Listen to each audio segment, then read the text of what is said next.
She's not the first one. Obviously, The problem is inside. It's inside. It's not outside.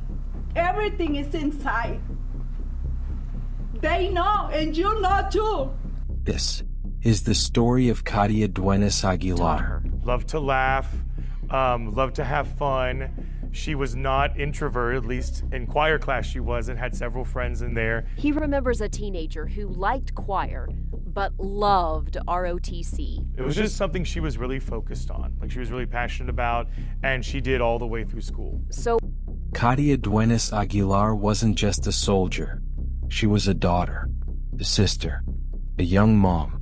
Born and raised in Mesquite, Texas, Katia had dreams far beyond her small hometown. In 2018, at just 17, she enlisted in the U.S. Army, strong-willed, focused, determined to build something better for herself and her son. A year later, she was stationed at Fort Campbell, home of the legendary 101st Airborne Division. Her job?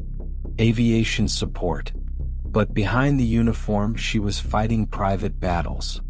Families say she wasn't happy. She thought about leaving the Army. She wanted to come home. But she stayed. Maybe for her son. Maybe to finish what she started. She was only 23 when everything ended. May 18, 2024, Clarksville, Tennessee. The sun rose like any other day over the quiet suburb just 15 miles south of Fort Campbell. It was calm, ordinary. But inside a small home on a quiet street, something horrific had happened. Inside, Private First Class Katia Dueñas Aguilar, only 23 years old, was found lying lifeless in her bedroom. Her body was soaked in blood. The walls, the sheets, even the floor told the story of a violent end. She had been stabbed 68 times. Most of the wounds were concentrated on her neck and upper chest. No defensive wounds. No signs of a struggle. It was quick, but it was rage. The autopsy would later describe it as a targeted, precise, and personal attack. There was no forced entry. Nothing was stolen. Nothing out of place, except for the horror of what had just occurred. When authorities arrived, they could barely believe the brutality. A young soldier, trained, disciplined, strong, taken down in what looked like a controlled execution. News spread fast. Her unit at Fort Campbell was shaken. Her commanders called it a tragedy. Her family? Devastated beyond words. She's not the first one. Obviously, The problem is inside. It's inside. It's not outside. Everything is inside. They know, and you know too. And that is where our focus is at today. We want to know what happened, who did it, and we want to make sure that person or people are brought to justice. Her mother, Carmen, could only whisper through tears, "I just want justice." Her sister, Cecilia, said Katia had been planning to leave the Army. She wasn't happy. She wanted to come home. But home never came. At that moment, no one knew who could have done this. Or what. But police were sure of one thing. This wasn't random. This was planned. Intimate. Deliberate. And someone close to her knew exactly what happened. The case moved fast but quietly. Behind the scenes, investigators from the Clarksville Police Department teamed up with Army CID agents. They pieced together Katia's final days, her routines, her relationships, her fears. One name kept coming up: Reynaldo Salinas Cruz, Katia's husband. Married, but distant. Present, but detached.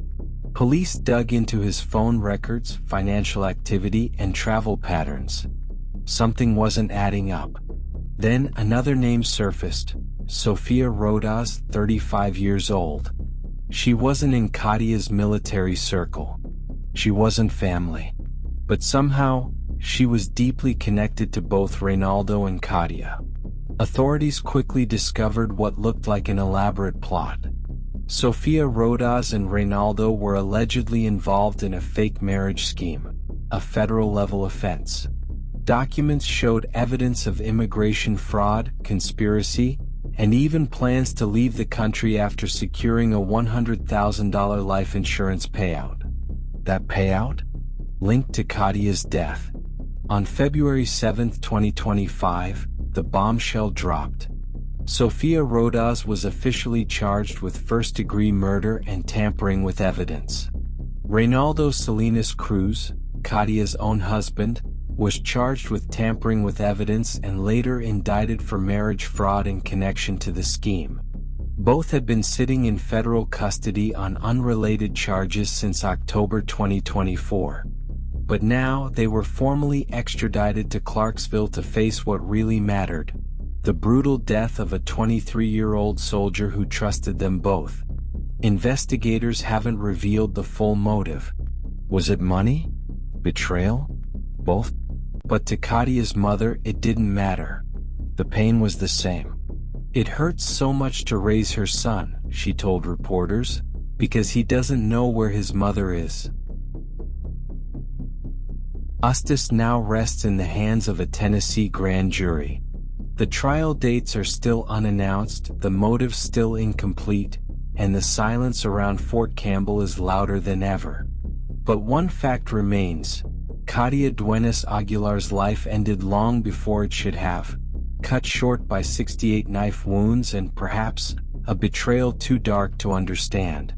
As the courtroom lights come on and the evidence finally speaks, one question will echo across every bench and pew. Was it greed? Was it jealousy? Or something we still can't see?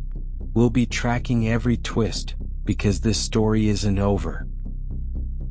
If you believe Katia deserves justice, hit subscribe and ring the bell so you don't miss the next update. Tell us in the comments, where in the world are you watching from, and which true crime case should we cover next? Your voice guides this channel, and together we make sure stories like Katia's are never forgotten. Thank you for watching.